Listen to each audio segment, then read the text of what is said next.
Alam ko namang mangyayari to.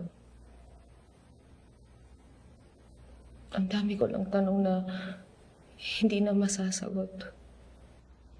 Han, alam mo naman na wala na sa tamang lagay ang kondisyon niyo, di ba?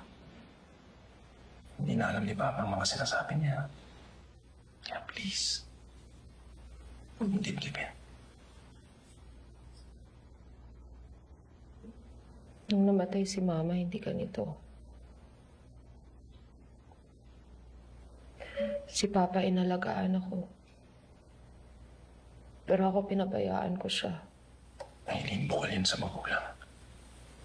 Hindi yun utang. Malay ko ba kung anong pakiramdam ng isang magulang? Hindi ko nga siya nabigyan ng apo.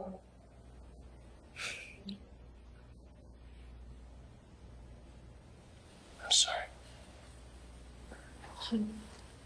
I'm sorry. No. That's not what I meant. I'm sorry. It's okay. Han, I'm sorry. It's okay. It's okay.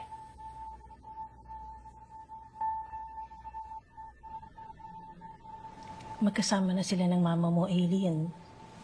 Sayang lang at hindi man lang nila natikman na magkaapo. Pero it's not too late, ha? Bilisan nyo lang. Excuse me.